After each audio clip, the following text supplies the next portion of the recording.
Hello everyone and welcome back to the Euro Rapid semifinals. In the other match that we haven't checked so far, Teymur Rajabov versus Wesley. So we've checked out a few games from the first day and Wesley was able to win that. So now Teymur has to win in order to force tie breaks. And the first two games weren't all that exciting. They were very quick draws, like straight draws out of the opening. Both players with the white pieces didn't seem to have achieved anything. And they quickly went into some sort of a repetition of moves. And now this is game 3, and this is a pretty crazy one. So this is the one I'm going to show. Hope you guys enjoy it, and let's see what happened here. So Teymur with the white pieces opens with d4. We have knight to f6 by Wesley, c4, sorry about that.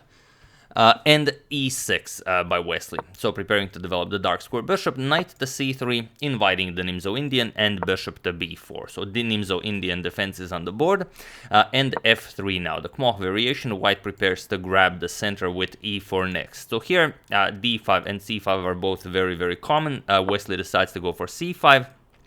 Strikes in the center here, and d5 now, grabbing more space. We have castles by Wesley and e4 now. So you can see that white now has a massive pawn chain here, but as it often is with pawn chains, they are very easy to undermine. So here Wesley starts with b5. And the reason b5 is possible here, the knight is pinned, so the knight cannot capture.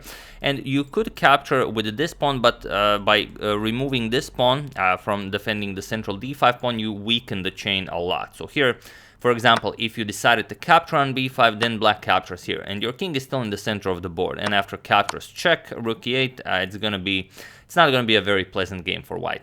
So instead, what you could do is you could advance the pawn to e5. I'm guessing this is what Wesley was trying to get Teymur into, and now after something like knight here, or even captures is possible, then captures and this, but knight to e8 is considered more solid. And then this f4 move, and now white has a pretty crazy center here. But again, after captures and d6, it's gonna be pretty hard to play this for white if you don't know exactly what you're doing. The king still on e1, none of the pieces actually developed. The only developed piece here is pinned by the bishop, so not something Teymur is interested in. So after b5, we've seen none of this, and then knight to h3. This is what Teymur goes for. We have b captures on c4 now, bishop captures, and now knight captures on d5. This is the idea, because now you cannot capture with the pawn. If you capture with the pawn and accept this, then just queen to h4 check, and doesn't matter if the king moves or you play g3, you pick up the bishop here on c4. That's the idea. So instead, after knight captures on d5, we have bishop captures by Teymur, e captures, and only now queen captures on d5, putting pressure on the rook here. So the only way to defend it is, is knight to c6, but you could also go into this sort of funny line, bishop to a6, preventing white from castling, and then inviting white to capture the rook, and then if the rook is captured, then you go into queen to h4 check, and it's going to be a very difficult position to defend. And now you can't play g3 because the knight hangs. If you move the king, then you continue developing. Knight to c3 is coming, puts pressure on the queen, and it's gonna be a winning position for black. But of course, this is not forced. After bishop to a6, white will not, of course, capture the rook, and the game just continues. So instead of this, we have knight to c6 immediately by Wesley, and now bishop to e3. This position has already been reached. It's been reached in the 2019 FIDE World Cup between Alireza Firuza and the Dingliren. Dingliren castled here in this position, and the game ended in a draw. But here we have a different continuation. Here we have bishop to e3 by Teymur, and only now bishop to a6, preventing white from castling kingside. And now comes knight to f4. The problem here with king to f2, if you want to castle artificially, is that now queen to h4 check is again very strong. You cannot play g3, the knight hangs, and if you move the king, it's just a very sad looking position. This rook will not be a happy piece. So after bishop to a6, we have knight to f4, now definitely preparing, king to f2, and then you can block with g3, but Wesley even invites it. So queen to h4 with check, g3, now blocking check, queen to f6, and now king to f2, preparing to bring the rook into the game this way. And here Wesley just captures on c3. We have bishop captures, b captures, and now not immediately grabbing the pawn because you have a lot of pawns hanging yourself. This is hanging on c5. The d7 pawn is hanging, although you're not actually interested in this d7 pawn. It would be very easy for black to activate those rooks. So instead we have rook 8 to b8, now threatening rook to b2 check. And now you should definitely react to this. And rook 8 to b1 seems like a reasonable way to counter this rook on the b file. But Teymur goes for rook 8 to d1. And now he's ready to meet rook b2 check with rook to d2. If you go for example, if you allow rook b2 check, it's just game over. If you go for something like this, you attack the rook, then rook b2 check is deadly. Because now after the king moves, you just bring the knight into the game, threaten knight f3, the bishop controls this entire diagonal, the rook is slicing off this way. There will be no way for white to defend against all of these threats.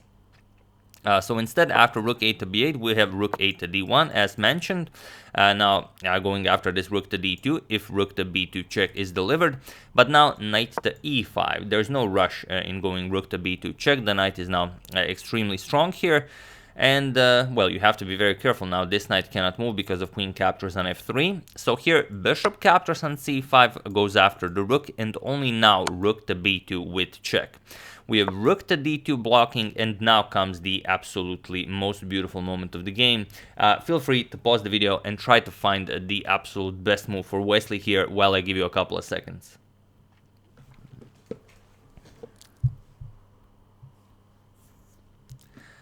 So for those of you who were able to do it, congratulations on finding such a lovely move.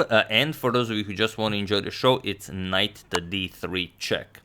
And this is a beautiful move because the rook cannot capture. The rook is pinned here. The knight cannot capture because of, because of following. If you go knight captures on d3, then just rook captures on d2. The queen no longer guards the rook. And other than that, you could move the king, for example, king to e3, but even that's not sufficient. Knight captures on f4 with an attack on the queen. G captures, and now just queen captures on c3 with check, and you lose the rook. There's a double attack. Now the bishop slices through the light squares. The king cannot stay here. So you have to play something like king f2, but then just rook captures, and then the queen falls as well because it comes with check. You're going to have to give up your queen, captures, and then it's total annihilation. So here, after rook to d2, like I said, knight to d3 check, Teymur decided to go for queen captures on d3. He gave up the queen and now will try to hold this. We have bishop captures on d3, now rook captures on b2, and now queen captures on c3. So now attacking the rook and the bishop here, but luckily for Teymur, he has knight captures on d3, now defending both of the bishop and the rook, so you have to capture the knight. So queen captures on d3, and now bishop back to e3. So now white has a rook and a bishop for a queen, and he will try and hold this, but it's not going to be easy. Wesley immediately lounges forward with f5. He wants to, of course, open up the f-file to be used for the rook. So rook to d2, attacking the queen, now queen b5, and now even e5, giving up a pawn in order to keep the f-file closed. So queen captures on e5, we have rook h to d1, now doubling up here, and a6, not allowing this pawn to be captured. We have rook captures on d7, and now rook to e8, putting pressure on the bishop here. So rook back to d3, defending, and now Wesley continues pushing with f4. And now you have to decide whether you want to capture with the bishop or with the g-pawn. If you capture with the g-pawn, then you allow the queen to go this way to attack the rook. Even the rook can help out. You're probably going to play h6, put your king on h7 for some extra safety, and it's not going to be easy for white. But whatever white plays, it's not going to be easy. But Teymur decides to go for bishop captures instead, and now allows this queen to e2 check and grabbing of the a2 pawn. So king g1, queen captures on a2, and now black has this this very nice passed a pawn. So rook 3 to d2, pushing back the queen, now queen b3, going after the f3 pawn, king g2 defending, and now h6. You have to make some breathing room for the king here, otherwise you might suffer some back rank weaknesses. Although you have access to f7, better safe than sorry. So here, rook to d8, Teymur offers a trade of rooks, or rather forces it. We have captures on d8, captures with check, and now king to f7. We have rook d7 check, king to e8 attacking the rook, and now rook back to d2. And now it would be hard to hold this even without the a6 pawn, even if it was the just the position without the a6 pawn, but it would maybe be possible. However, with the a6 pawn, it's not going to be easy. So here a5, of course, the pass pawn is pushed forward. Rook to e2 check, king f7, and now h4. We have a4, continuing to push the pawn. We have bishop to e5, and now just a3. We have rook to e4, a waiting move, waiting for white to continue pushing that pawn. a2, and only now rook back to e2. So now the bishop controls the a1 square, and you have to somehow well, promoted this pawn. So here we have queen to b5, attacking the rook first, rook to e1, now guarding the a1 square, but now comes queen captures on e5. There was no way to keep an eye on everything, so you have to give up the bishop. We have rook captures on e5, and now a1 queen. So the queen comes back into the game, attacking the rook, rook to e4, and now queen to b2 check. So now it's a queen against the rook, and the white is up only one pawn. You cannot hold this. King g1, we have queen to d2 with nothing, obviously. Rook to f4 check. King to e6 and rook to e4. Again with check, king d5. Now Wesley has to bring the king into the game. We have rook to e8, now hoping for this check to pick up the queen, but just king to c4. We have rook back to e4 check, king d3, and again rook to e8, trying to get this check in. Queen to c1 check, king to g2, and now queen to c2 with check. King to g1, now queen b1 check, king to g2, and queen to a2 check. And it was in this position that Teymur Rajabov resigned the game, as there is nothing more to be done here. And as the first two games ended in a draw and Wesley wins the third game, that means even if Teymur wins the fourth game, it's still gonna be a draw on day 2, and Teymur needs to win on day 2 because he lost on day 1 to force tiebreak, so it doesn't even matter. By winning this game, Wesley is off to the finals to face his nemesis Magnus Carlsen, or rather Wesley is Magnus's nemesis, since it's the only title that slipped from Magnus's grasp, that official random world championship, so Magnus will be of course very eager to take on Wesley. But yeah, here you resign because there is not much you can do. Here you have to move the king, you're in check, let's say king g1, and then queen f7, that's just it. If rook d8 check, you just attack the pawn with the king, and now if rook to d1, you just start collecting. Queen captures on f3, it doesn't really matter. Rook e1, you attack the rook goes somewhere, it doesn't really matter. Queen captures on g3 check, and so on. So not possible to continue this. So yeah, after this queen to a2 check, Teymur resigned, and Wesley is going to the finals to face Magnus Carlsen, and we are definitely going to cover that today. So really wild stuff. I was very, very surprised. Okay, I'm guessing Teymur was trying to play extremely solid since he lost on day 1, so he didn't want to take all that many chances. But now he started taking chances, as this was his last chance. He had the white pieces in. If he doesn't, make something of this, then next game Wesley has white, and that's just it. So he went down swinging, definitely. But yeah, that's the game. Hope you guys enjoyed it. I would like to thank Stephen Hunt, Dan Roberts, Samuel Moon, Konstantinos Mavromatis, and Minesh Yoshi for a contribution to my channel. Thank you a lot. I really appreciate it.